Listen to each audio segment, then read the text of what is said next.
Hey, salut à toi, bienvenue dans cette vidéo. Dans cette vidéo, on va parler de la marque de Squeezie qui s'appelle Yoko. Yoko, c'est une marque de vêtements qu'il a sorti il y a, je crois, un mois ou deux. Et dans cette marque de vêtements, enfin, au lancement de cette marque de vêtements, elle a été beaucoup critiquée. Il y a eu pas mal de mauvais retours dans les commentaires d'une vidéo YouTube qu'il a lancée. Tu peux voir, il y a pas mal de commentaires qui touchent surtout au niveau du prix du produit, au niveau du prix des vêtements. Et je vais t'expliquer tout ça, pourquoi il y a eu beaucoup de critiques. Est-ce que son lancement a été un flop? Est-ce que ça a complètement raté? Et quel est l'avenir de cette marque? Pourquoi il a fait ça? Est-ce que c'est une bonne décision ou est-ce qu'au finalement il avait tout prévu et il est très bien maintenant? Alors il a fait une publicité vraiment hors sujet par rapport à sa chaîne YouTube d'habitude. C'était un montage très travaillé, je crois qu'il a dépensé plusieurs dizaines voire centaines de milliers d'euros dans la publicité, il en avait parlé sur un tweet je crois. Et donc il y a un gros budget dessus et ça sort vraiment de ce qu'il peut faire d'habitude avec des vidéos fast cam ou gaming ou un truc sympa, drôle. Là ça avait vraiment rien à voir, mais tout ça c'était bien sûr voulu, même si ça a choqué la plupart des personnes et beaucoup de gens n'ont pas compris le sens de la pub ou n'ont pas compris ce que ça faisait là, tout ça a été prévu. Ça a permis pour lui de poser l'image de Yoko. Yoko c'est une marque qui correspond à un style bien précis et pour déterminer ce style bien précis, pour que les gens s'identifient et se disent ah oui c'est ça, ça me correspond ou oui j'aimerais bien porter ce genre de vêtements, avoir ce style là, il fallait qu'il pose une image forte et donc c'est pour ça que ce montage et que cette vidéo a été très travaillée. Donc pour ce premier lancement ça n'a pas été une publicité comme nous on peut le voir dans le marketing, dans les tunnels de vente, ça a été une vidéo YouTube. Il a une grosse audience, sa vidéo YouTube est vite montée à 2 millions de vues et maintenant elle doit être à beaucoup plus. Et du coup ça lui a fait un gros trafic, beaucoup de personnes en fait qui sont allées sur son site web. Le lancement c'était de mettre son site en description de sa vidéo YouTube pour que les gens aillent sur le site web et commandent. Sur le site vous pouvez retrouver des t-shirts, des t-shirts à manches longues, des paires de chaussettes, des vestes, etc. Il y a vraiment beaucoup de choses. Et comme je vous l'ai dit en début de vidéo, ça a été beaucoup critiqué parce qu'il y a beaucoup de personnes qui trouvaient que des chaussettes à 20 € c'était trop cher, qu'il y avait des t-shirts qui étaient à bien plus de 30 ou 40 €. Donc ça faisait vraiment cher comparé à d'autres t-shirts, d'autres trucs basiques qu'on pourrait trouver à 29 €, à 20 €, enfin peu importe. Mais ce que je veux dire dans cette vidéo, c'est qu'il aurait pu vendre ses t-shirts à 300 €, que ça aurait pas été grave. Il aurait vendu ses vestes à 1000 €, ça aurait pas été grave non plus. C'est pas ça le problème, c'est quand vous créez une marque, vous allez déterminer le prix qu'elle vaut. Et après c'est la valeur qu'il va apporter avec cette marque, c'est le branding, l'image de marque qu'il va mettre avec la marque qui va être important. Et s'il a fait ça, c'est parce que déjà ses produits doivent être de qualité, mais ça justifie pas tout. Il peut avoir des produits de moyenne qualité, même vendre à 300 €, que ça peut être légitime si toute l'image de marque est tournée autour de ça.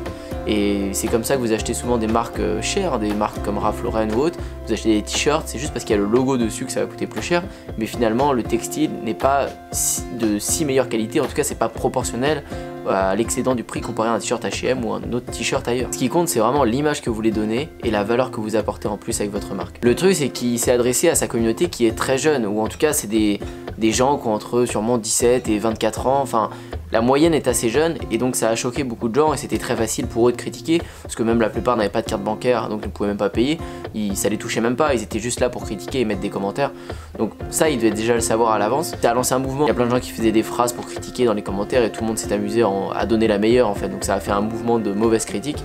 Mais c'est pas si important que ça parce qu'aujourd'hui, à l'heure où je tourne cette vidéo, bah c'est un peu oublié. Maintenant dès qu'il sort quelque chose, on parle plus trop du prix cher, en tout cas beaucoup moins qu'avant. Il y a un compte Instagram sur la marque Yoko où il poste régulièrement et au final il y a beaucoup d'engagement sur ce compte Instagram et peu de gens parlent de prix cher maintenant sur les derniers posts parce que ça y est c'est passé, maintenant la marque commence à prendre sa place et lui il continue d'avancer, il continue de mettre des publicités, on va en parler après, il continue de développer de nouvelles collections, des connexions qui sont limitées et qui s'arrêtent dans le temps.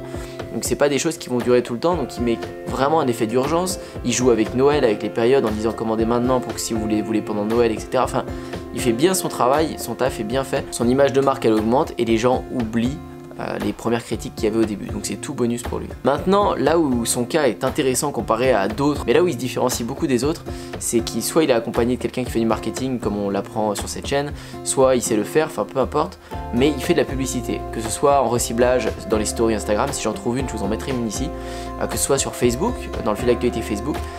Dès que vous passez sur son site, en fait, vous allez être reciblé après en voyant ses t-shirts ou les vêtements que vous êtes allé visiter. Et ça, c'est très puissant parce que c'est ce qui est le plus important, c'est de recibler les gens. Les gens, il leur faut en moyenne 7 relances pour qu'ils arrivent à se décider à acheter. Donc si vous ne relancez pas ça, vous perdez beaucoup de chances de déclencher un achat chez les clients. Ça, il le fait bien, c'est une chose. Et deuxièmement, il a un site qui est super bien fait. Il a compris que vendre cher, c'était allié à faire une histoire, créer une réelle histoire, quelque chose de fort. Donc vous avez un vrai univers sur son site, que ce soit en termes de typographie, de code couleur, dans le site en lui-même est super propre, sympa, épuré et en même temps dans son univers. Vous avez aussi une rubrique qui parle de sa marque avec plein de designs qui ont été super bien faits, bien pensés. Donc il y a une logique sur toute la marque de A à Z et ça c'est super fort et c'est obligé en fait de faire ça s'il veut bien vendre avec le prix qu'il annonce. Il y a un truc que j'ai pas encore vu, en tout cas j'ai pas trop fouiné mais je l'ai pas vu passer, vous me direz dans les commentaires si vous en avez vu de votre côté, mais c'est des placements influenceurs. Je sais pas s'il a fait trop de marketing d'influence, on fait souvent ça quand on lance une marque, on va l'envoyer à plein d'influenceurs pour qu'ils le portent, reposter dans les stories, ça va faire de la preuve sociale et au final dans la tête des gens ils vont se dire ah bah en fait tous les influenceurs le portent, faut que je le porte aussi. Ça c'est quelque chose qui marche bien, qui fera peut-être par la suite ou qu'il a peut-être commencé à faire mais j'en ai pas trop vu. Mais voilà, c'était un point manquant, mais par contre il a fait réellement de la publicité, ce que très peu de personnes font. Il y a une marque qui s'appelle Bodytime, c'est les deux potes Alex et PJ qui font du sport. Ils ont leur marque de vêtements, eux aussi ils sont accompagnés je pense, ou ils le font eux-mêmes, mais ils font de la publicité sur Facebook, sur Instagram et ça c'est une bonne chose pour eux. Mais il n'y a pas beaucoup de gens qui connaissent ça et que le Squeezie le fasse ça m'avait étonné. Donc à la réponse, est-ce que les vêtements de Squeezie sont trop chers? Non, pas du tout, ça dépend de l'image qu'il veut donner. Il a donné une image un peu plus prestigieuse que d'autres, il y a un beau packaging, de ce que j'ai pu voir sur les stories, des gens qui recevaient etc, il y a un beau packaging, quelque chose de bien fait. Il a ouvert récemment une boutique à Paris qui est pas un pop-up store, c'est une boutique qui va rester toute l'année et donc ça c'est génial, ça remonte encore son image et ça permet aux gens d'aller voir en réalité la qualité des produits, de pouvoir toucher, donc ça montre qu'il a de l'ambition avec cette marque, il veut faire les choses bien. Donc franchement il a fait un super boulot, inspirez-vous de ses expériences, de ce lancement de marque, peu importe votre audience, si vous n'avez pas beaucoup d'audience c'est pas pour ça que vous pouvez pas en faire un lancement similaire, mais pensez bien que votre image de marque doit rentrer dans la tête des gens et c'est comme ça qu'au fur et à mesure du temps ils vont voir votre prix comme un prix accessible pour eux parce qu'ils voudront se payer votre marque, ils seront rentrés dans l'histoire et ils vont aimer ça. Voilà pour cette vidéo, j'espère que ça vous a plu, c'était une nouvelle analyse sur un youtubeur qui lançait sa marque, il y aura d'autres analyses, pas forcément sur des youtubeurs. J'espère que ça vous a plu et je vous dis à très bientôt pour une prochaine. Ciao. Et pourtant aujourd'hui je suis indépendant et je peux le dire c'est vraiment grâce à Antoine. Antoine Bougan qui est un super entrepreneur que j'ai d'abord connu à travers ses vidéos YouTube et ensuite j'ai eu la chance de le voir en vrai et surtout de l'écouter à travers une conférence qu'il a fait à Paris. Je suis à Los Angeles du coup pour quelques semaines. Merci Antoine, c'est grâce à toi, c'est grâce aux sous que j'ai pu gagner grâce à toi. Antoine Bougan. Il y a quelques bons formateurs sur internet qui donnent des bonnes choses, mais pas autant que lui, hein. Vraiment, lui, sa formation, elle est au top.